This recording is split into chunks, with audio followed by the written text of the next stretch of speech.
Hallo und herzlich willkommen zurück zu Einfach Deutsch mit Vanessa, Folge Nummer 4. Schön, dass ihr wieder dabei seid. Ich bin Vanessa. Und ich bin Udo. Wie geht's euch? Habt ihr diese Woche fleißig Deutsch geübt? Wir hoffen es. Hat jemand die Strukturen mit man muss und mindestens benutzt, wie Herr Müller letzte Woche erklärt hat? Heute haben wir wieder ein tolles Programm für euch. Wir sprechen über deutsche Traditionen, besuchen Heidelberg und natürlich hören wir wieder von David. Ja, David hatte diese Woche interessante Erlebnisse mit seinen neuen Kollegen. Es gab auch ein paar lustige Missverständnisse.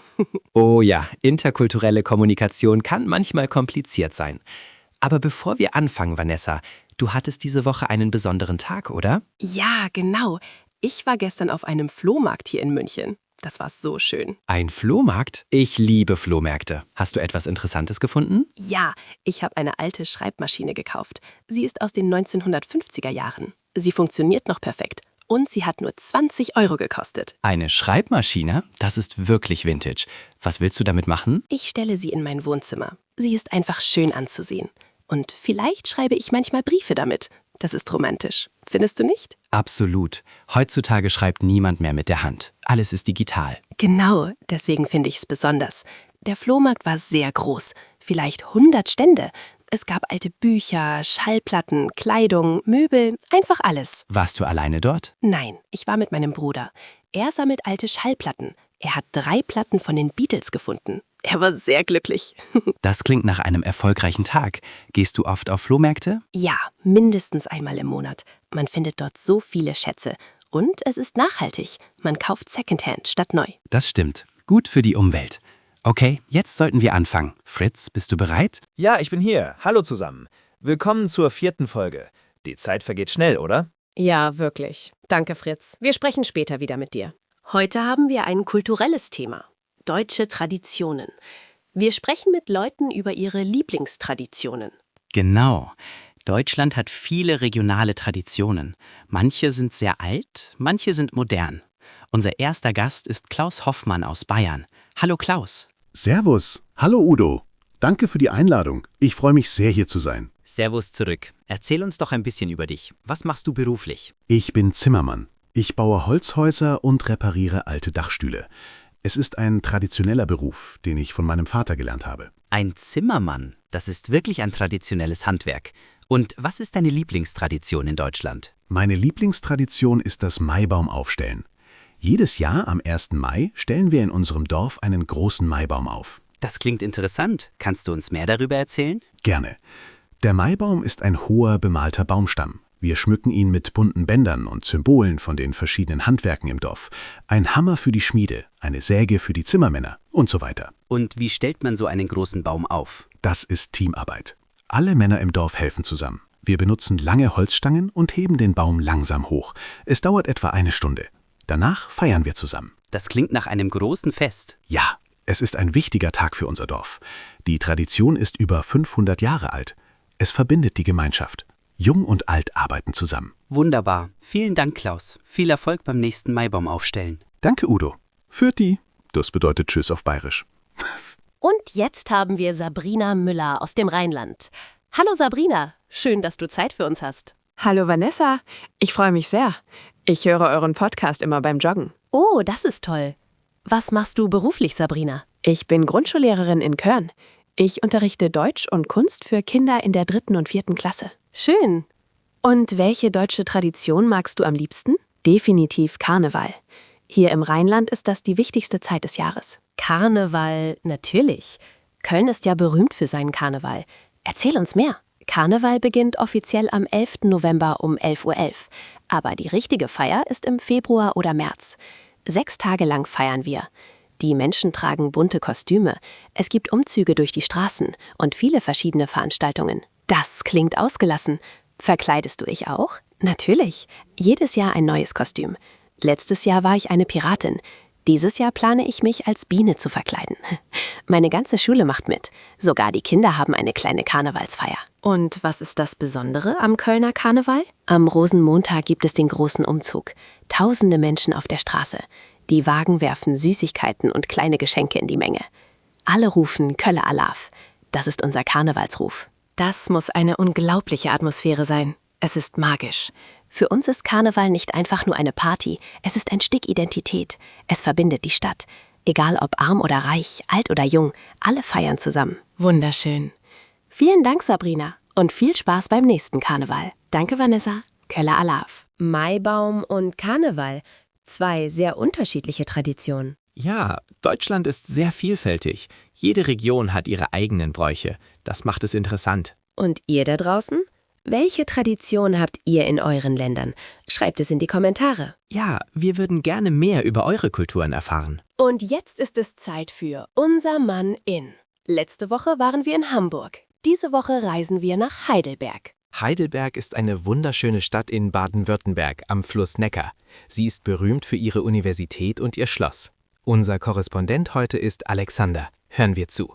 Heidelberg, die Stadt der Romantik, die Stadt der Dichter und Denker. Wenn man durch die Altstadt geht, fühlt man sich wie in einem Märchen. Heidelberg hat eine der ältesten Universitäten Europas. Sie wurde 1386 gegründet.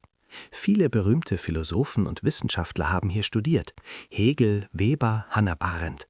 Die Studentenkultur prägt die Stadt bis heute. Aber das Wahrzeichen der Stadt ist das Heidelberger Schloss. Es thront majestätisch über der Stadt auf einem Berg. Die Ruine ist über 800 Jahre alt. Sie wurde im Dreißigjährigen Krieg teilweise zerstört, aber gerade das macht sie so besonders. Im Schlosskeller gibt es das größte Weinfass der Welt.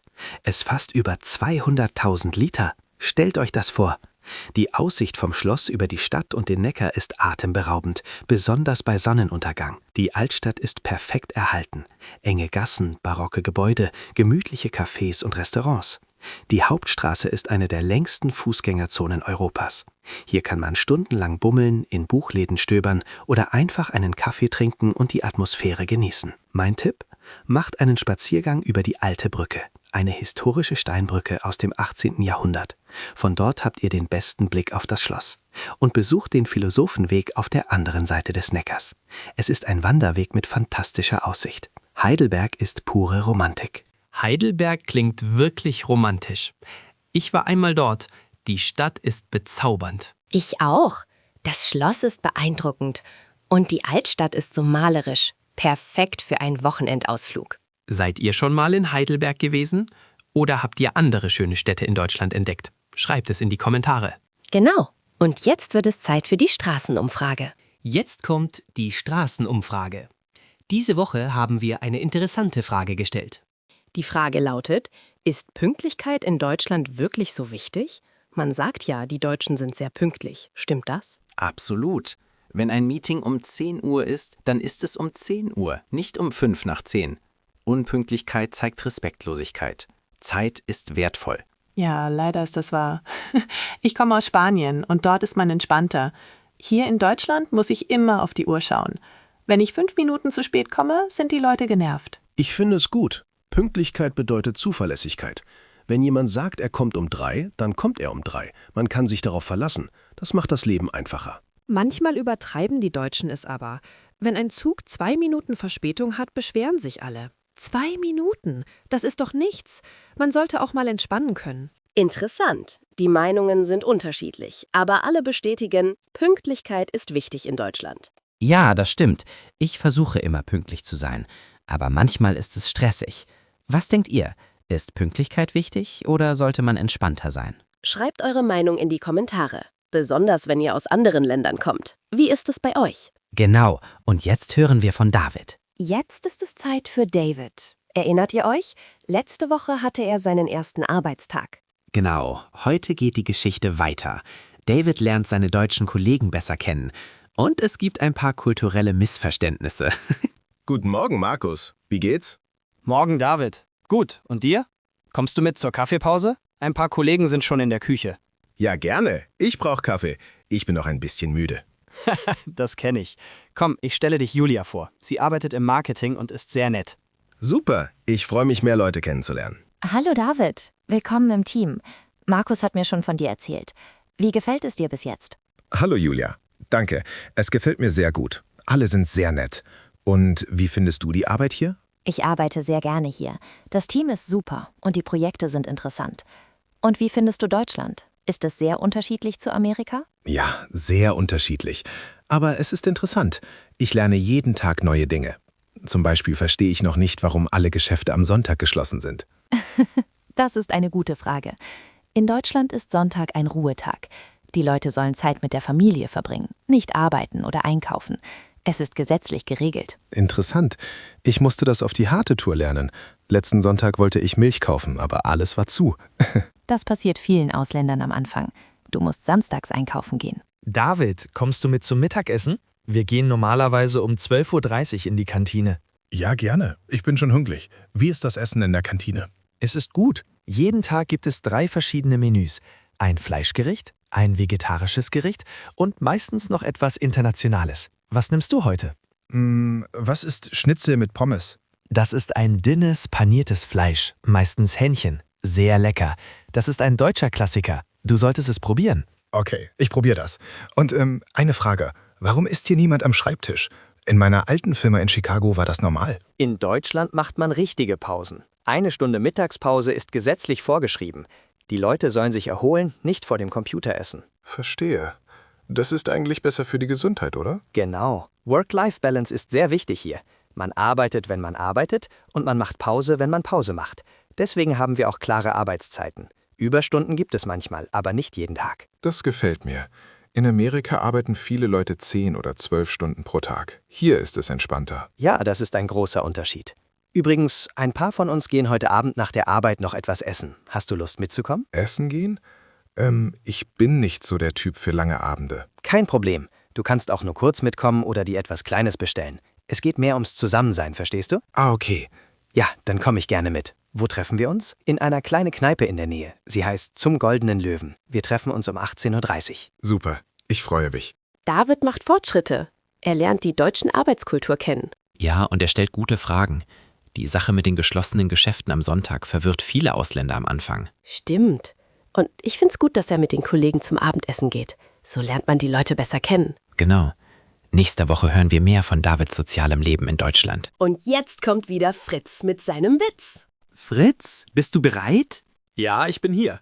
Dieser Witz ist richtig gut. Wir sind gespannt, Fritz. Warum können Skelette so schlecht lügen? Keine Ahnung. Warum? Weil man durch sie hindurchsehen kann. Hindurchsehen? Das ist lustig. Man kann durch Skelette sehen, also können sie nicht lügen. Okay, Fritz, der war wirklich nicht schlecht. Das war's für heute, aber bleibt dran. Gleich kommt Herr Müller mit dem Sprachteil. Genau, er erklärt wieder wichtige Grammatik. Also, nicht weggehen. Wir sagen jetzt Tschüss. Bis zum nächsten Mal. Tschüss. Schreibt eure Kommentare und abonniert den Kanal. Hallo, willkommen zum Sprachteil von Folge 4. Heute haben wir wieder interessante Strukturen gelernt. Erinnert euch an David in der Kaffeepause. Er hat gesagt, ich lerne jeden Tag neue Dinge. Jeden Tag ist eine wichtige Zeitangabe. Sie bedeutet every day auf Englisch. Andere Beispiele? Jede Woche, jeden Monat, jedes Jahr. Achtung, jeden ändert sich je nach Geschlecht. Jeden Tag, maskulin. Jede Woche, feminin. Jedes Jahr, neutral. Das ist der Akkusativ. Julia hat erklärt, Work-Life-Balance ist sehr wichtig hier. Hier und dort sind Ortsangaben. Hier bedeutet at this place. Dort bedeutet at that place. Zum Beispiel, ich bin hier oder das Buch ist dort. Wichtig, nach hier und dort kommt oft das Verb an zweiter Position, wenn sie am Satzanfang stehen. Hier arbeite ich oder dort wohnt meine Schwester. Sabrina hat über Karneval gesprochen. Egal ob arm oder reich, alt oder jung, alle feiern zusammen. Egal ob ist eine nützliche Struktur. Sie bedeutet no matter whether oder regardless of weather. Wir benutzen sie, um zu sagen, dass etwas keine Rolle spielt. Zum Beispiel, egal ob es regnet oder schneit, ich gehe spazieren. Oder egal ob du kommst oder nicht, ich gehe ins Kino. Nach egal ob können wir Gegensätze ausdrücken. Noch etwas Wichtiges. Markus hat zu David gesagt, es geht mehr ums Zusammensein. Ums ist eine Kurzform von um das. Wir sagen, es geht um das Prinzip oder kurz, es geht ums Prinzip. Andere Beispiele, ans, an das, ins, in das, beim, bei dem, vom, von dem, zum, zu dem.